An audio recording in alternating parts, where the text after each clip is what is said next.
Sexta-feira, 5 de dezembro de 2014, está entrando no ar, ao vivo para todo o Brasil, pela TV Câmara, pela Rádio Câmara, pelo portal da Câmara na internet, mais uma edição do Participação Popular. Eu sou Fabrício Rocha e no programa de hoje nós vamos discutir a questão das crianças com altas habilidades, aquilo que até bem pouco tempo atrás era conhecido como crianças superdotadas. Nós vamos discutir a razão para mudança do termo, inclusive, né? E também as questões educacionais. Será que o Brasil está preparado para lidar com essas crianças? Como estão as nossas escolas? Como que os pais podem descobrir se seus filhos, seus sobrinhos são superdotados ou não? São apenas crianças danadas? É aquela coisa de vó que olha, nossa, que menina inteligente. Às vezes é mais do que isso. Quem é que vai saber? Para discutir esse assunto, nós temos aqui duas professoras especialistas nessa questão. A Vera Lúcia Palmeira Pereira, que é professora presidente do Conselho Brasileiro de Superdotação. É isso mesmo, Vera? Não, eu naturalmente sou professora, sim. Sim. E participo do Conselho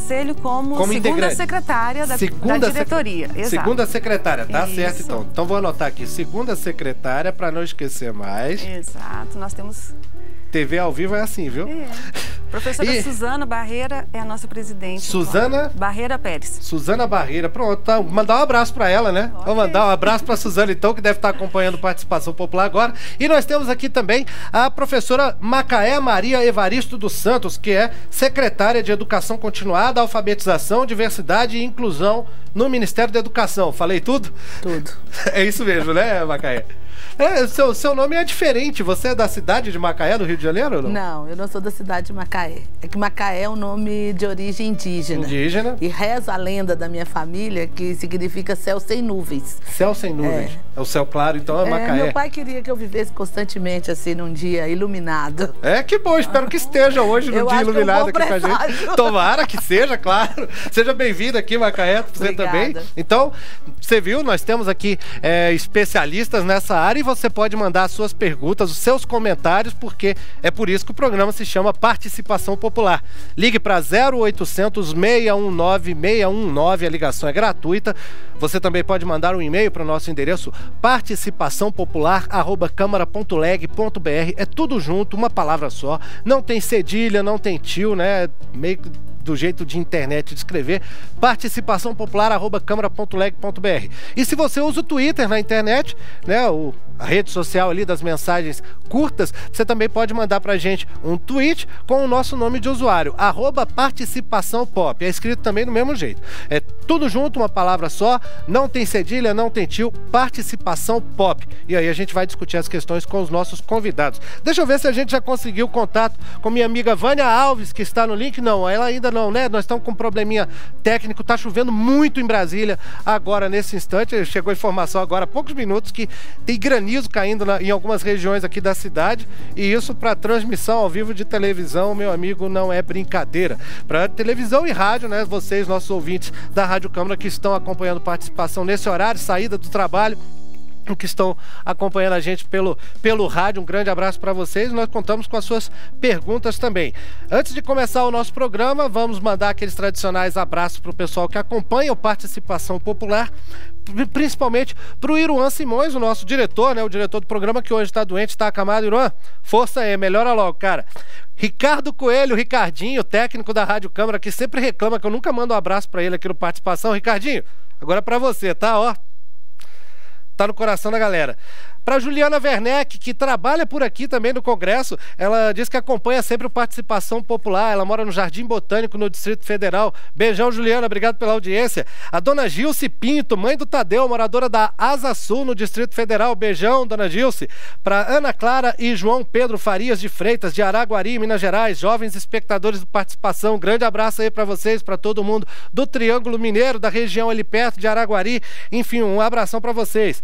Um abraço para o Wagner Amoroso Vagite, que mandou pra gente um e-mail, não disse de onde é, mas ele mandou 2 e-mails pra gente essa semana, sugerindo assuntos pro nosso programa. Wagner, abração pra você, obrigado pelas sugestões. No nosso programa da semana passada, do dia 29 de novembro, sobre internet e cidadania, tivemos algumas contribuições que chegaram pra gente, que não puderam ser utilizadas no programa, não deu tempo simplesmente de discutir tudo, mas fica registrado então a participação da Anésia Ferreira Galieta, de Goiânia, Goiás, e do José Gualhardo Álvares dos Prazeres, de São Luís do Maranhão. Um grande abraço para vocês, obrigado, espero que estejam com a gente nesta edição do Participação Popular, que está discutindo a questão das crianças com habilidades especiais. Eu tô vendo Vânia Alves aparecendo nas telas aqui do estúdio do Participação Popular. Vânia, você, bem-vinda ao Participação, é a primeira vez que você está na reportagem do programa, né, Vânia? É a terceira vez, Fabrício, porque 2 vezes, quando você tirou férias, eu vim fazer o link. Agora, eu tenho a honra de fazer o programa junto com você. Eu que Fabrício, fico honrado. eu estou no Centro de Ensino Médio Elefante Branco, dentro de uma sala que atende, no que a gente chama de turno inverso, as crianças com habilidade especial para artes. E eu estou do lado da Maria Zuleide Vieira de Souza, que é a professora, que é a orientadora desse Centro de Artes. Maria Zuleide, como é que é esse atendimento? Que idade tem as pessoas que vêm para cá? É criança, adolescente? Isso, a Sala de Recursos de Altas Habilidades em Arte, ela atende crianças a partir de 5 anos a 18 anos, estando em processo de estudo. E todas elas fazem o mesmo tipo de atividade? Dentro da arte tem várias vertentes e aqui cada uma faz o trabalho de acordo com o seu interesse.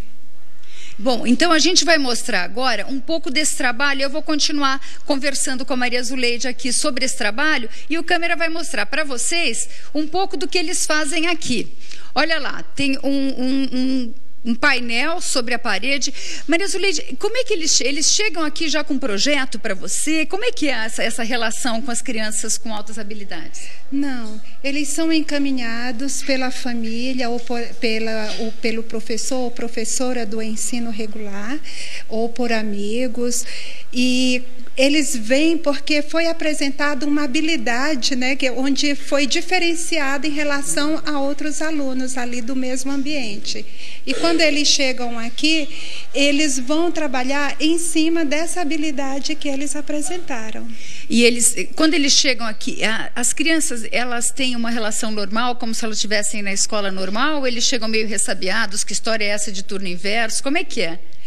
É diferente para eles, até a organização da sala de recursos, a forma como é o atendimento, essa questão de alta habilidade, tudo é muito novo para eles. Bom, esses desenhos que a gente está vendo foram feitos esse ano?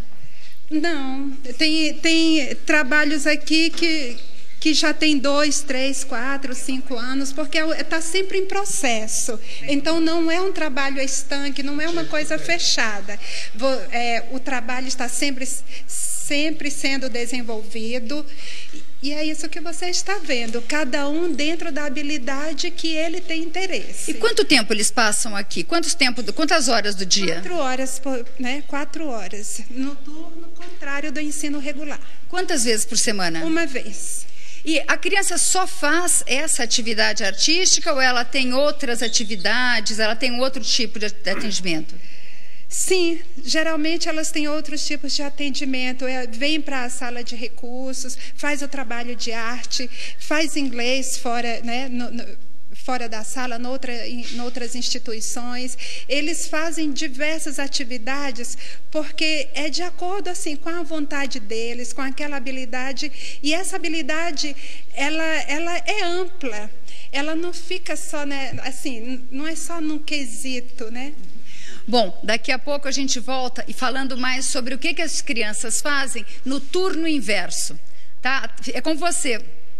Tá certo, Vânia, valeu aí, obrigado por trazer a opinião aí da professora Maria Zuleide. Daqui a pouco a gente volta com você então, que está no Centro de Ensino Elefante Branco de Brasília, que é uma das escolas da cidade com uma classe de estudantes, né, uma classe especial de estudantes com altas habilidades ou superdotação. Aliás, vamos começar o nosso papo discutindo o termo. Eu vou fazer essa pergunta para Vera Lúcia Palmeira Pereira, que é do Conselho Brasileiro de Superdotação. Está mantendo o termo, né, superdotado. Na minha época se chamava superdotado, Vera. Por que agora esse termo altas habilidades? É um termo agora mandatório que tem que substituir ou superdotação, superdotado ainda está valendo? Não, de forma alguma. São sinônimos, né? São palavras que nós utilizamos para detectar essa habilidade superior de alguns alunos que apresentam interesses, rapidez de pensamento, flexibilidade, né? Na hora de propor soluções alternativas a determinados problemas, jovens que têm uma sensibilidade muito grande, muito intensa.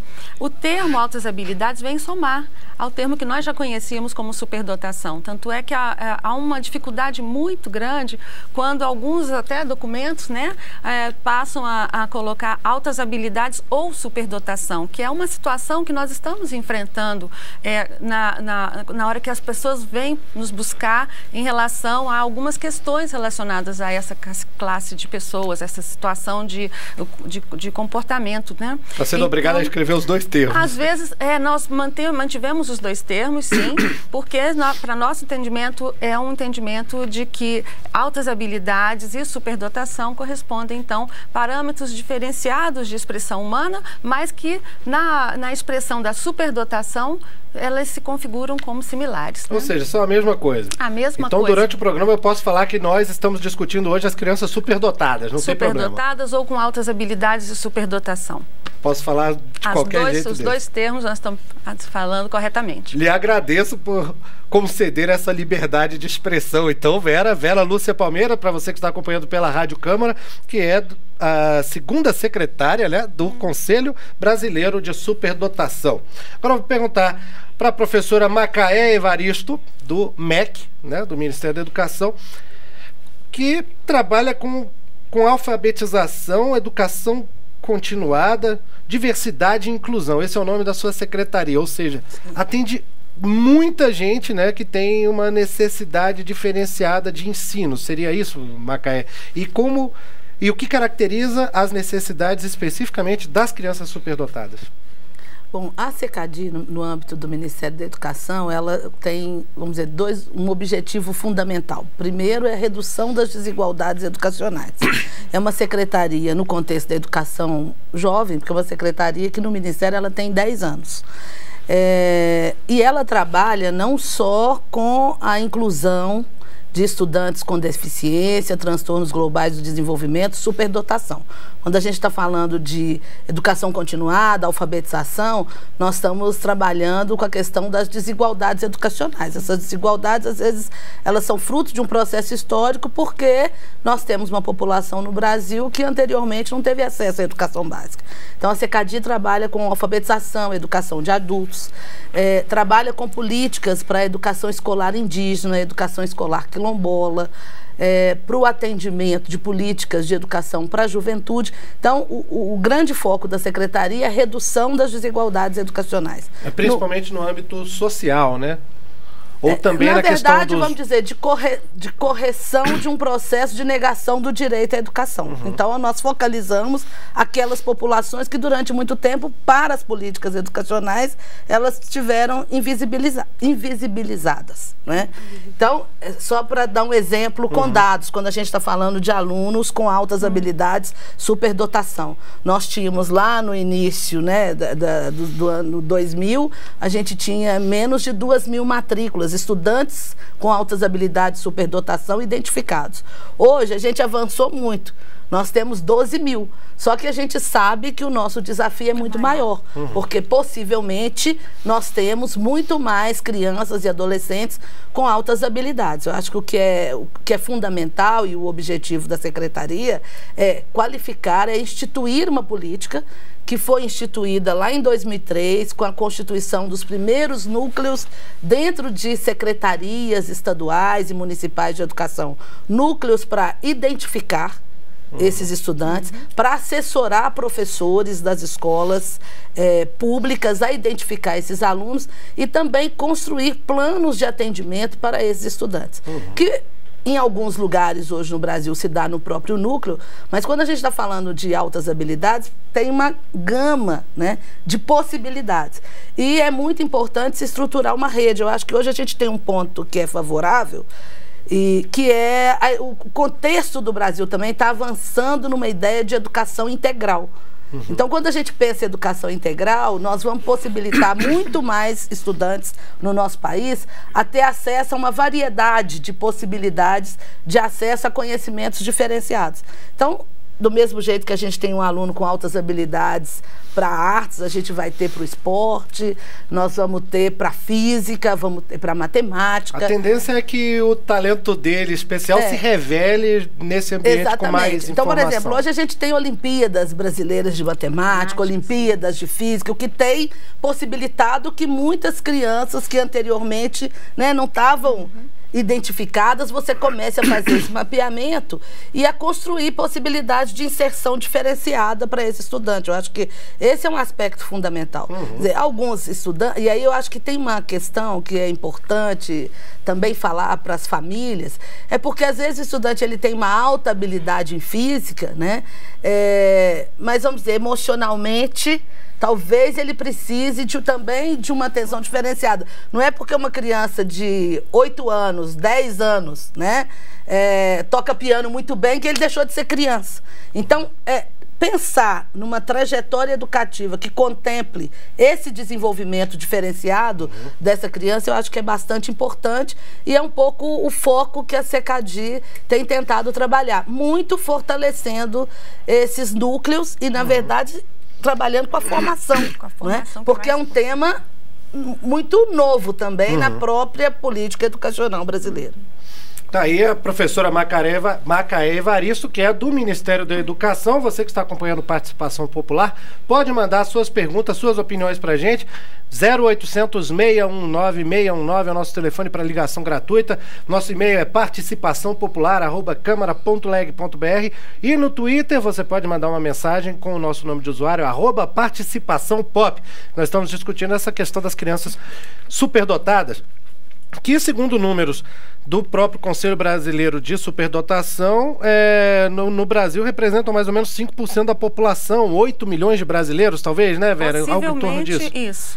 Se nós considerarmos que nós temos 23 mil matrículas iniciais, né, no segundo censo de 2013, pensando nos alunos de pré-escola, ensino fundamental e ensino de educação básica num todo, nós ainda estamos muito distantes do que a gente poderia atender, em torno de 100 mil, né? Nós temos 11 mil hoje atendidos e identificados. Então, precisaríamos avançar até os 100 mil que estão previstos. De 100 mil primeiro, né? Exato. Você tem uma estimativa de 8 milhões de brasileiros. Que existem, né? Mas que, infelizmente, ainda não têm acesso à educação diferenciada. Nas diferentes faixas etárias. Nós estamos falando só em idade. Não é só de criança, né? E aí é que eu queria fazer uma pergunta, Vera, para você, que é em cima do que a Vânia mostrou pra gente, que acontece lá no Elefante Branco, e também imaginando aqui que talvez algum pai, algum avô, alguma avó esteja acompanhando o programa agora e esteja pensando também, meu filho, meu neto de 8 anos de idade também desenha muito bem,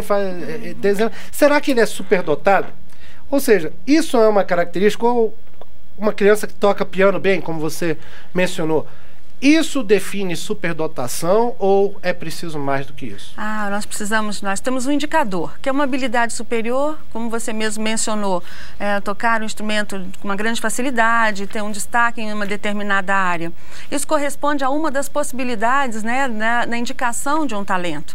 Mas nós temos uma expressão maior, que é observar o comportamento e o desenvolvimento desse jovem, dessa criança, no que diz respeito não só a uma habilidade superior bem desenvolvida ou expressa, mas também com relação a uma criatividade, né, como que ele exercita esse fazer, se é com uma fluência diferenciada das outras crianças ou dos outros jovens, se tem uma originalidade, se tem uma flexibilidade de pensamento e ainda assim pensar também na motivação, no envolvimento com a tarefa dessa área de interesse que ele se destaca, se realmente isso é paixão, se realmente ele faz com intensidade, né? Essas 3 características são denominadas no nosso conceito de 3 anéis, adotados no Brasil, que é de um pesquisador americano, Joseph Renzulli, um pedagogo, né, um professor que tem décadas de estudo na área da superdotação. Então ele diz que não existe não é que não seja ou que deixe de ser superdotado,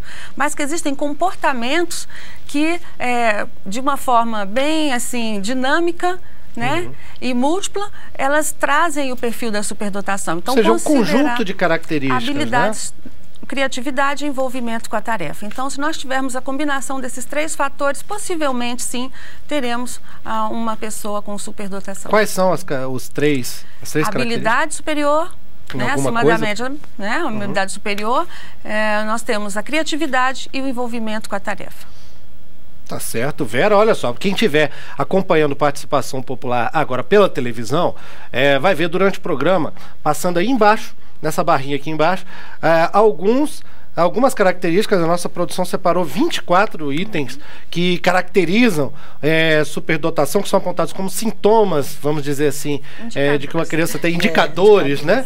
De que uma criança tem altas habilidades, que tem a superdotação. Mas se você estiver acompanhando pela Rádio Câmara ou quiser saber melhor depois, na página do Participação Popular na internet, no portal da Câmara, também essa lista vai estar lá. O endereço direto é participaçãopopular.câmara.leg.br. É quase igual ao nosso e-mail de contato, só que em vez de ter um arroba, tem um ponto. É participaçãopopular.câmara.leg.br. Essa lista já está na página do programa, segundo a produção me informou agora há pouco. Vamos voltar lá ao Colégio Elefante Branco, onde a Vânia Alves está e nos chamou agora há pouco. Diga, Vânia.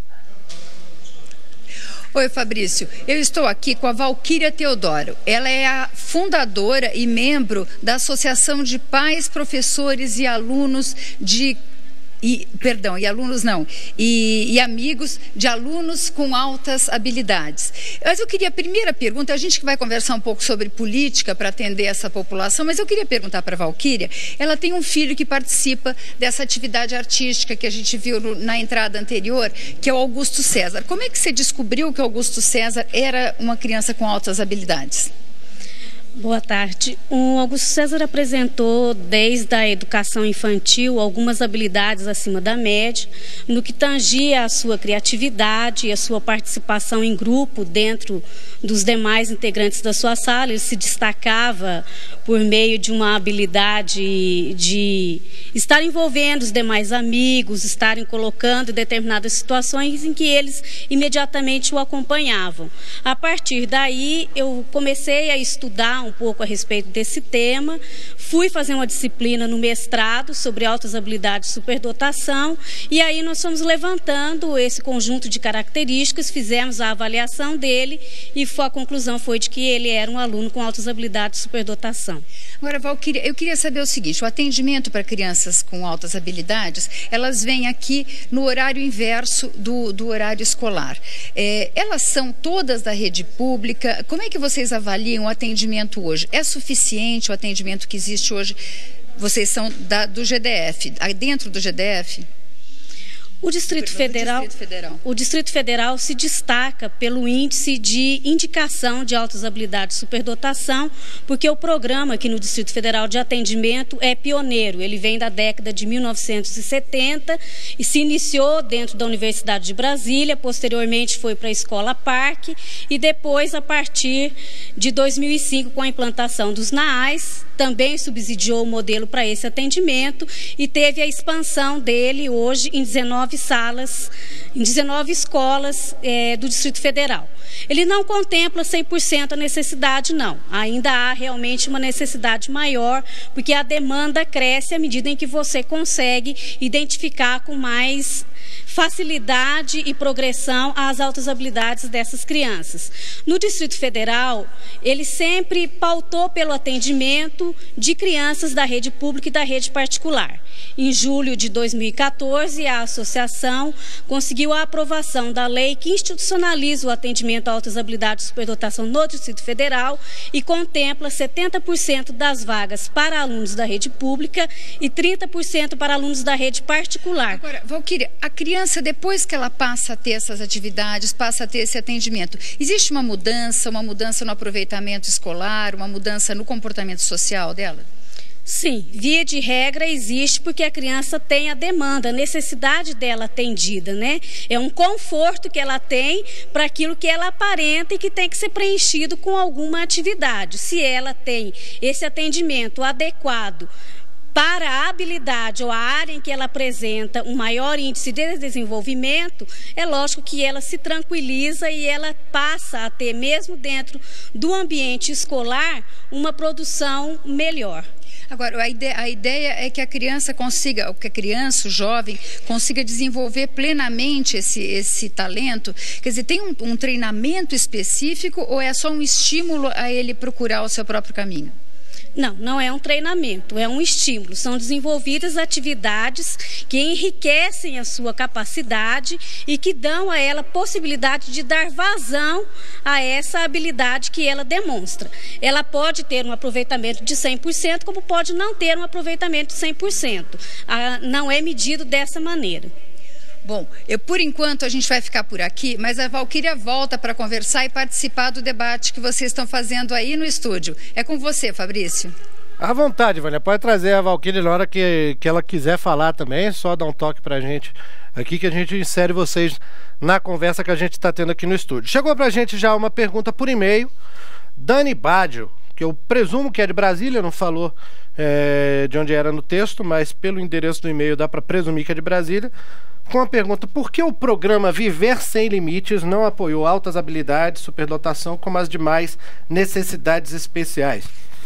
Eu acho que é uma pergunta para a professora Macaé Evaristo, que é do Ministério da Educação. Esse programa é do governo federal, professora? É um plano do governo federal que é articulação de diferentes ministérios. E na área de educação, na verdade, ele tem uma agenda que atende a todo o público-alvo da educação especial. Então, como a população com altas habilidades, superdotação, faz parte do público-alvo da educação especial, os serviços que estão disponibilizados dentro do Viver Sem Limites também está disponibilizado para essa população. Agora é importante, é importante eu descrever um pouco quais são as ações, porque o Ministério desenvolve ele não faz uma ação direta. Ele tem o programa é uma ação de assistência técnica financeira aos estados e municípios. Quem oferta o serviço é o sistema estadual e o sistema municipal. No plano Viver Sem Limites, nós trabalhamos com aquisição de ônibus acessíveis para aqueles estudantes da rede pública que têm dificuldade de locomoção. Então, aquisição de ônibus com acessibilidade é uma linha que o Ministério da Educação financia para municípios e para estados para atender os seus estudantes. O programa trabalha com equipamento para salas de recurso multifuncional, então também com a montagem nas diferentes escolas de salas de recurso. O programa tem linhas que é um dinheiro direto na escola, o PDDE, é um recurso que vai direto para o orçamento, para a caixa escolar ou para a unidade executora da escola, para que a escola possa fazer obras, pequenas reformas para acessibilidade. Então, ele tem diversas linhas de apoio. Nós sabemos que tem uma demanda vindo de famílias, até no âmbito do encontro, da reunião da associação, essa questão vem sendo tocada pelos coordenadores dos diferentes núcleos, que é a possibilidade de, numa edição do Plano Viver Sem Limites 2, nós estabelecermos linhas, por exemplo, de equipamento específico para os núcleos de altas habilidades de superdotação. E quais seriam esses equipamentos exatamente? O que diferencia a educação para as pessoas com superdotação daquela educação, por exemplo, que a gente até discutiu em uma edição anterior do Participação Popular, a educação para autistas, por exemplo, crianças com Asperger ou autismo, que obviamente, é diferente, mas onde que está a diferença aí na questão do ensino, especificamente? O que a gente orienta os sistemas de ensino é que cada criança e cada estudante, ele precisa de um plano específico.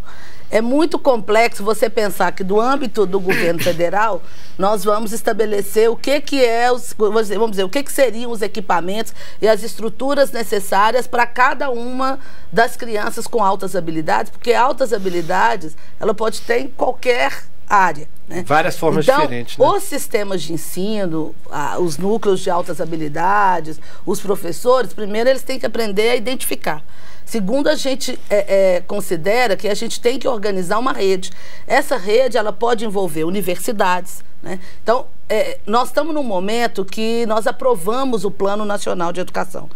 Dentro do Plano Nacional de Educação, nós temos a Meta 4, que trata desse aspecto e que apresenta algumas boas alternativas, me parece, como estratégias para a gente, primeiro, ganhar capilaridade e, segundo, dar conta da diversidade do que a gente tem como altas habilidades, né? Uma estratégia, por exemplo, é a possibilidade do Ministério da Educação financiar estudos e pesquisas e mesmo projetos de extensão para as universidades para que possam trabalhar com esses estudantes. Eu acho que esse é um caminho interessante. Porque não é a priori. É claro que eu já conversei muito com o Combrage, né? Eles pedem um apoio. Precisamos melhorar a infraestrutura dos núcleos de altas habilidades. Mas essa infraestrutura, vamos dizer, a priori ela é uma estrutura genérica, né? O que a gente tenta fazer e o que é mais, vamos dizer assim, de mais efetividade além do PDDE, né?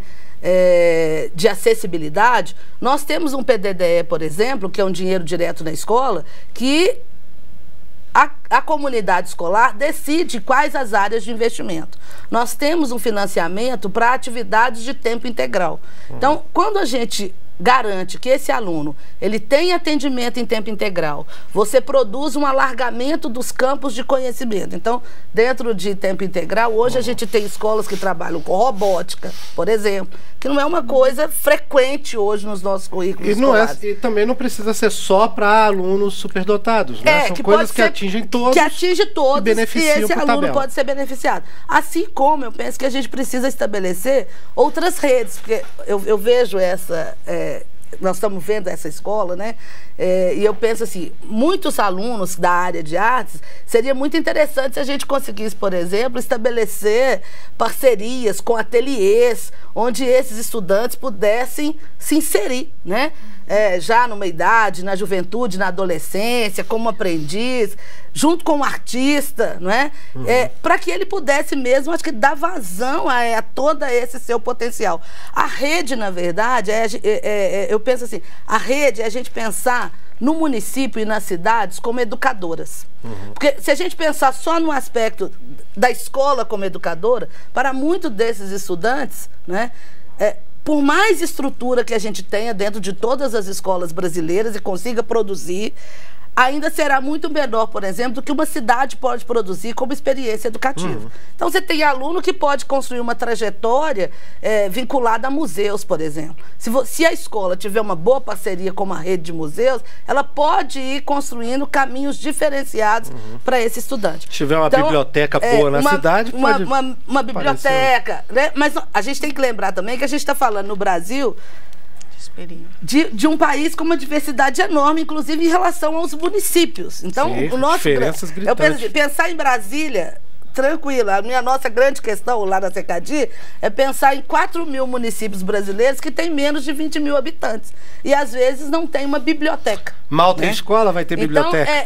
Então, a gente trabalhar também numa concepção de que a gente precisa fortalecer algumas áreas, outras áreas das políticas públicas, e que a gente está falando de uma rede, né, de uma rede educativa, de uma rede de proteção integral, é importante.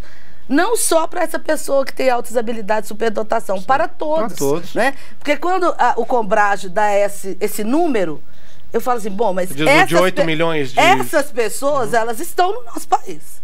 Né? E elas estão se desenvolvendo, com os núcleos ou sem os núcleos. Porque as pessoas vão buscando, né? Vão criando alternativas, vão construindo alternativas também.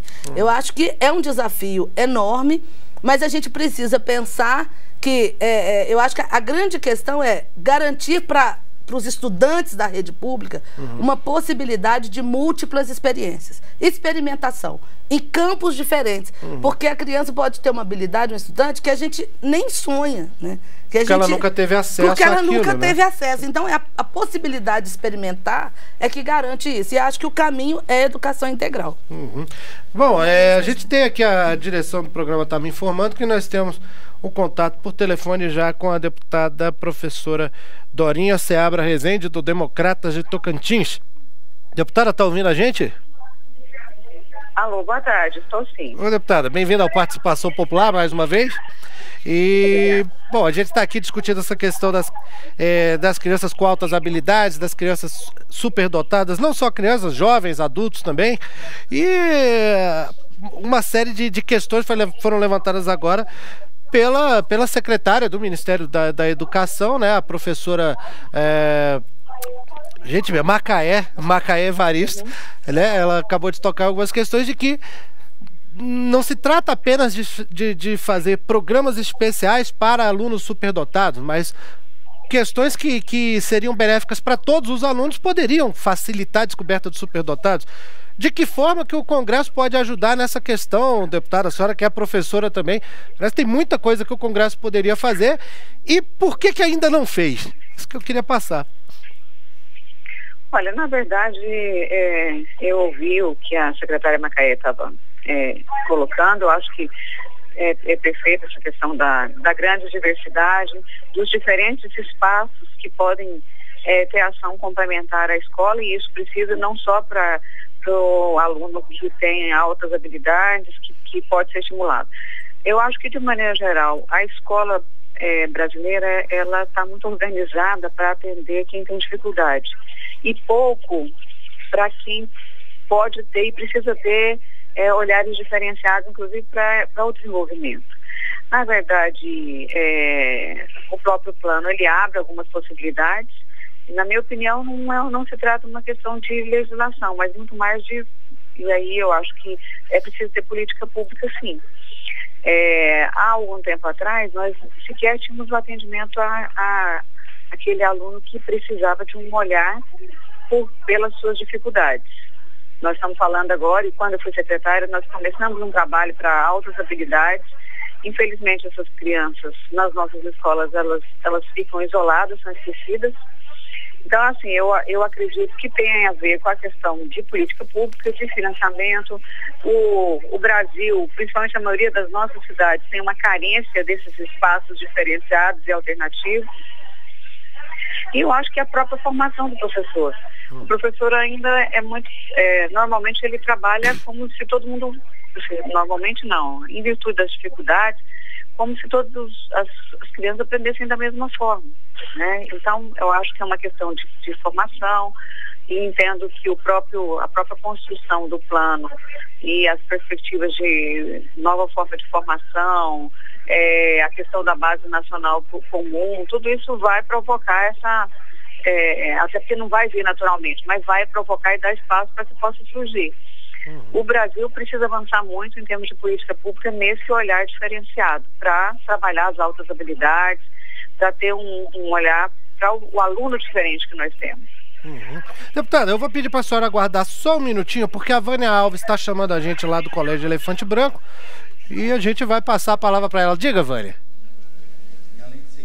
É que a Valquíria Teodoro, que é da Associação de Pais de Crianças com Altas Habilidades, queria participar aí do debate. O que você quer falar, Valquíria?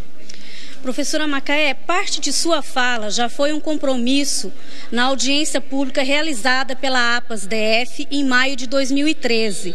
E, no entanto, nenhuma das ações que a senhora fala agora foram contempladas. A exemplo, por exemplo, do censo escolar, onde houve um compromisso em que a senhora classificou esta ação como balizador de ações políticas e que procederia um diálogo com o INEP, secretarias, gestores escolares, para se fazer uma releitura do caderno de lançamento do censo escolar, que foi um dos pontos que nós avaliamos ser necessário.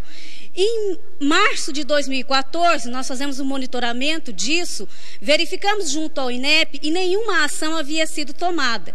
No entanto, a APAS-DF entrou com um ofício junto ao INEP, realizamos uma reunião com a presidência do INEP, posteriormente com a diretoria do Censo Escolar /Educacenso, e aí sim conseguimos efetuar as mudanças necessárias para este procedimento no que diz respeito à coleta de dados com relação aos indicadores de alunos superdotados no Distrito Federal e no Brasil, porque a senhora sabe muito bem que esse índice impacta tanto financeiramente quanto na possibilidade de se criar políticas públicas.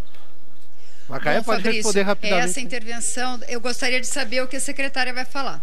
Professora Macaé, uma resposta aí, se puder ser rápida, melhor isso. Olha, Valquíria, eu não sei se você está falando sobre a questão da dupla matrícula, mas nós temos esse dado e o INEP acolheu. Você mesmo está dizendo que o Ministério da Educação, por meio do Instituto Nacional de Pesquisas Educacionais, acolheu o pleito. E é o INEP mesmo que tem que fazer isso, porque é ele que coordena o censo. Mas nós estamos desenvolvendo algumas ações. Eu acho que nós estamos ampliando a educação integral, e aí eu acho que a gente precisa olhar o conjunto das políticas. Educação integral nós estamos ampliando. Hoje nós temos mais de 50 mil escolas que já têm alunos em atendimento em tempo integral, com diferentes atividades.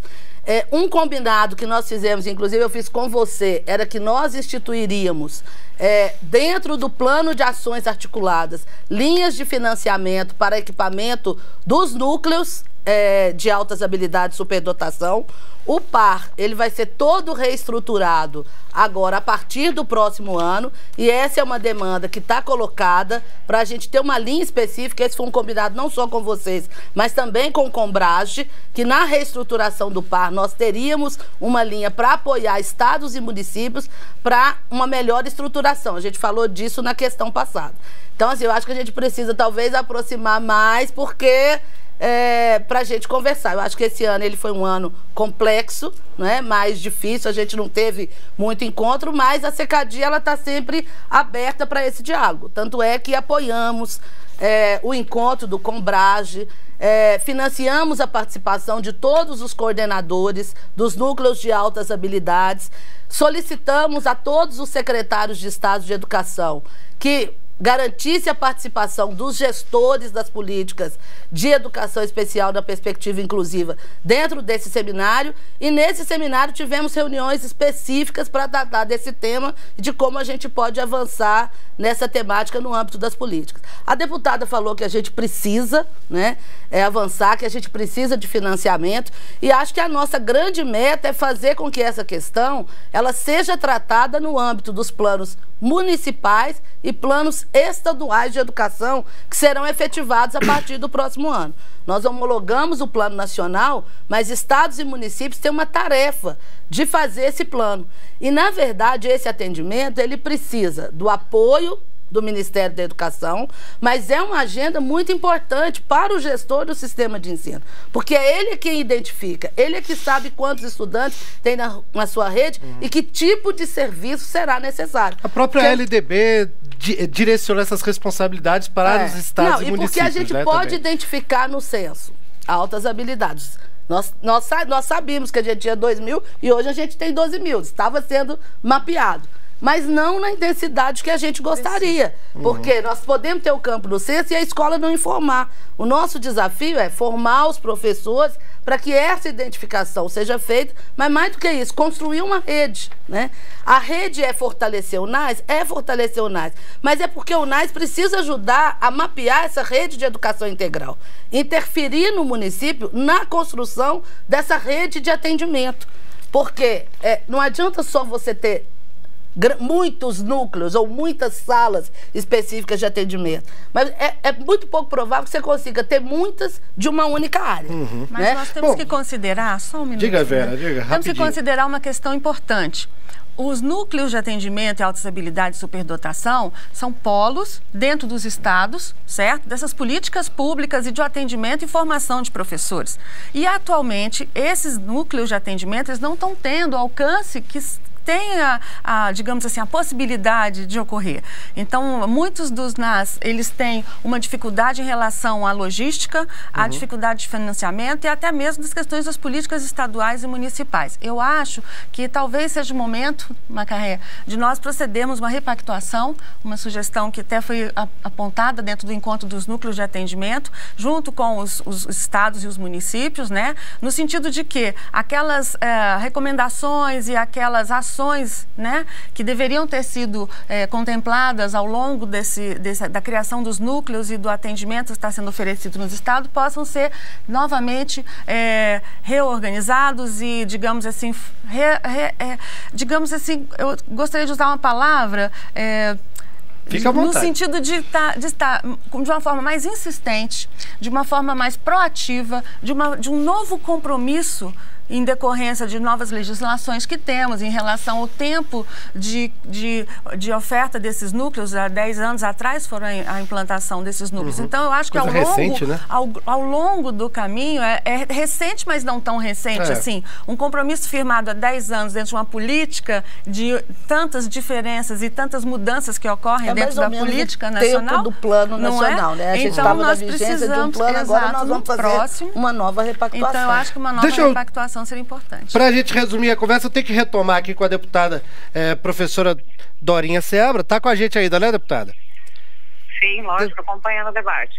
Eu queria perguntar para a senhora um outro aspecto, variar um pouquinho aqui da discussão, mas também sobre algumas questões legais. Foi um assunto que a discussão da produção do programa, antes que a gente fez uma reunião, surgiu esse questionamento, que às vezes parece que é um pouco complicado para a própria pessoa que é superdotada, que tem uma habilidade. Parece que é um pouco complicado viver aqui no Brasil, talvez porque uma criança que tem um talento já assim destacado antes dos 14 anos, ela não vai poder trabalhar na área porque a lei brasileira não deixa. O acesso direto para a universidade, por exemplo, também de um jovem, se sair direto da escola, do ensino fundamental para a universidade, também não é uma coisa muito trivial. Seria possível criar exceções na legislação para esse tipo de pessoas ou seria uma diferenciação desnecessária? Não, eu entendo que, embora não seja muito comum, até por ser novo ainda, esse próprio olhar, e acompanhando um pouco a fala da Macaé, eu acho que ela tem uma certa razão, porque as políticas públicas são implementadas pelos estados e municípios, e é preciso que os estados se comprometam, porque às vezes o estado tem a responsabilidade, mas ele não coloca, não dá a importância devida para o atendimento à área. Concordo que vários núcleos estão sucateados ou inclusive sem financiamento, não é prioridade, mas acho que a legislação ela já dá algumas aberturas. A nossa LDB, ela tem, eu entendo que ela é bastante avançada. Ela permite avaliação, exames. Eu acho que é mais difícil às vezes, a escola ter essa sensibilidade. Muitas vezes esse aluno, ele não é bem acolhido na escola.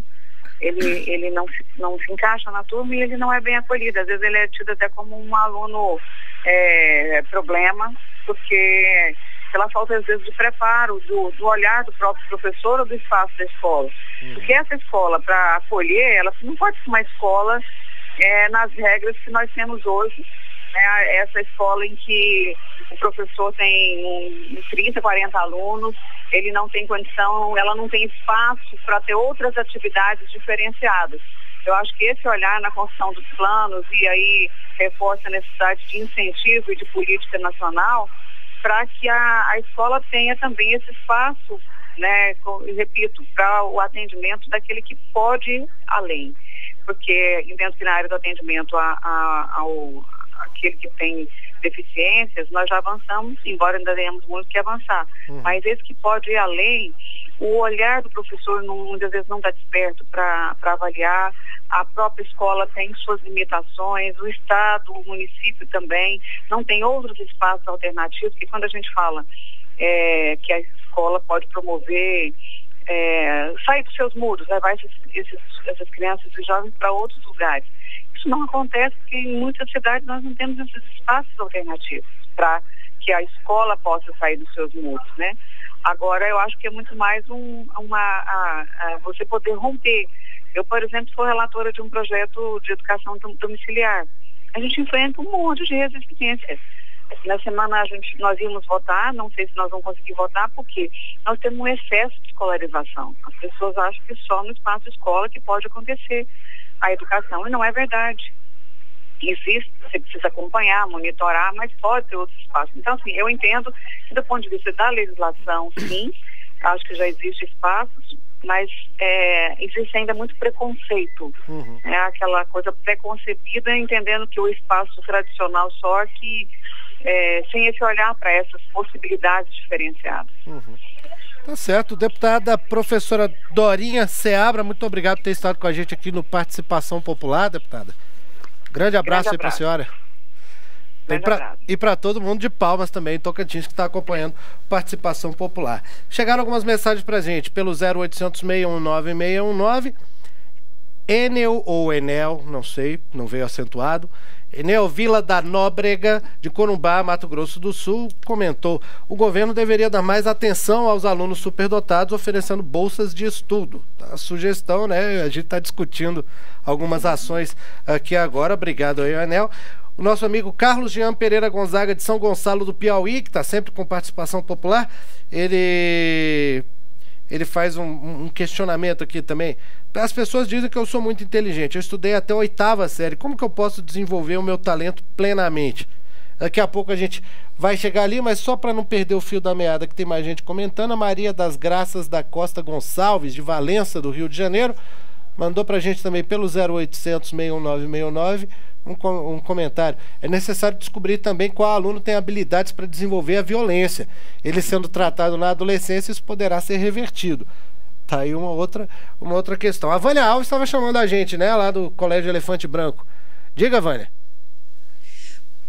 Pois é, Fabrício, você estava falando em profissionalização e eu estou do lado da Lutiele Alves Lopes, de 15 anos, que é estudante do Colégio Militar aqui de Brasília, mas já é uma estilista. Ela fez uma coleção toda e a gente vai ver um desfile criado pela Lutiele. Lutiele, você sempre pensou em ser estilista? Na verdade, não. No início, o meu projeto era um mangá, que é um quadrinho japonês, e posteriormente a gente decidiu fazer um desfile com as roupas do mangá. Mas aí finalizou que o projeto virou só o desfile. Mas quando você veio para cá, você não veio para fazer o projeto de artes, né? Não, eu fazia o projeto de português na UPS, só que aí, como a minha irmã entrou para fazer o de artes, eu resolvi que também queria fazer, porque eu sempre gostei muito de desenhar. Quer dizer, ainda tem mais alguma coisa que você acha que esse projeto pode trazer para você? Eu não sei, mas eu gostaria de depois, posteriormente, realizar um mangá. Lutiele, explica pra gente, a gente está vendo o seu desfile, fala um pouco dele pra gente. Ele foi muito legal porque abrangeu os alunos de todos os dias da semana, pessoas que eu mal tinha um convívio com elas. E todas colaboraram, sabe? Os pais resolveram ajudar na participação, fizeram as roupas. E foi muito legal. E agora, para o futuro, o que você quer ser quando crescer? Eu pretendo virar engenheira química. Quer dizer, estilista só por enquanto, só para se divertir na aula de artes? Sim. Bom, a gente vai continuar vendo um pouquinho aqui do desfile. Lutiele, agora, isso era inspirado num quadrinho? Não, inicialmente seria. Mas depois que a gente resolveu tirar os quadrinhos, as roupas foram totalmente inspiradas na minha cabeça, sem nenhum motivo.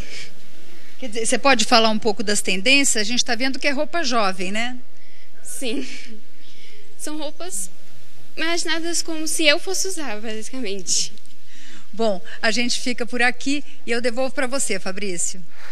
Valeu, Vânia, obrigado. Interessante o caso da Lutiele, né? A gente estava vendo as várias modelos aí com os vestidos, né? Nós da televisão, né? Obviamente, o pessoal que está acompanhando pelo rádio não pôde ver, mas é interessante que ela não vê isso, né, Vera, como uma profissão para o futuro. Ela quer ser engenheira química. Esse tipo de direcionamento assim faz falta? Você acha que talvez seria um talento que poderia ser melhor aproveitado se houvesse um preparo maior, talvez, para direcionar esse talento, no caso de uma pessoa com altas habilidades? Nós estamos vendo aí um exemplo de uma menina, de uma jovem com algumas habilidades, né? E com interesses. Então, eu acho que mais importante nessa descoberta de um talento ou de uma expressão de desenvolvimento superior é exatamente esse autoconhecimento. Saber quem eu sou, saber quais são as minhas habilidades, quais são as minhas aptidões e competências, quais são os meus interesses. Muitos jovens, muitas crianças, até mesmo muitos adultos desconhecem. Quando a gente pergunta assim, e aí, qual que é a sua aptidade, sua competência, o que você faz bem? O que você quer fazer da vida? Perguntar isso para o jovem é difícil, né? O que você mais gosta, o que você gostaria de fazer? Ou então, o que você faz muito bem, que você tem um destaque superior? Então, isso é uma coisa que a gente precisa também desenvolver com os nossos alunos, independente de ser um aluno de altas habilidades ou não. Uma outra questão que me chama a atenção é que a gente tem alguns alunos que se expressam em várias várias áreas. Eles são acadêmicos, eles podem ser criativos, eles podem ser talentosos em artes, em cênicas, musicais ou não. Então, o programa de atendimento ele deve passar a versar sobre essas áreas e promover estímulos para que esse aluno, esse jovem se descubra, né? Eu tive alunos, por exemplo, na época que eu estava aula, que eram alunos que desenvolviam muito bem a questão da tecnologia, faziam programas de computador, nós tínhamos um programa de estímulo à tecnologia com parceria com a UNB, como hobby, tocava piano, se descobriu-se um grande musicista, fez a formação profissional no piano e no final das contas encontrei com ele na Universidade de Brasília, falei, e aí, tecnologia, música, para onde caminhamos? Serviço social. Então, olha, diante de tudo isso, nós temos, assim, jovens que têm caminhos diferenciados e eles estão nessa busca dessa identidade. E eu falei, mas por que serviço social, né? Ele falou assim, olha, com serviço social eu posso trabalhar a tecnologia porque eu já tenho uma ONG numa cidade administrativa do Distrito Federal carente. Estou desenvolvendo um projeto de resgate dessas pessoas com o uso da tecnologia. E com o piano, eu faço as minhas apresentações e consigo verbos para montar os meus projetos pessoais. Então, ele deu um jeitinho de fazer o que gostava. Ele usou tudo o que gostava. Então, foi assim, muito inteligente, realmente. Realmente. Então, assim, nós temos que estar atento a essas necessidades. Às vezes, pensando que uma escola é suficiente, não é. Mas um espaço onde eles possam se encontrar e se identificar é muito importante. Então, os serviços, tanto de atendimento diferenciado, quanto as parcerias, em todas as ações, elas são muito necessárias. Nós não podemos focar só numa oferta. Professoras, muito obrigado pela participação. Você que acompanhou essa edição do Participação Popular também, muito obrigado pela sua audiência. Eu sou Fabrício Rocha. A gente se fala, a gente se vê. Tchau.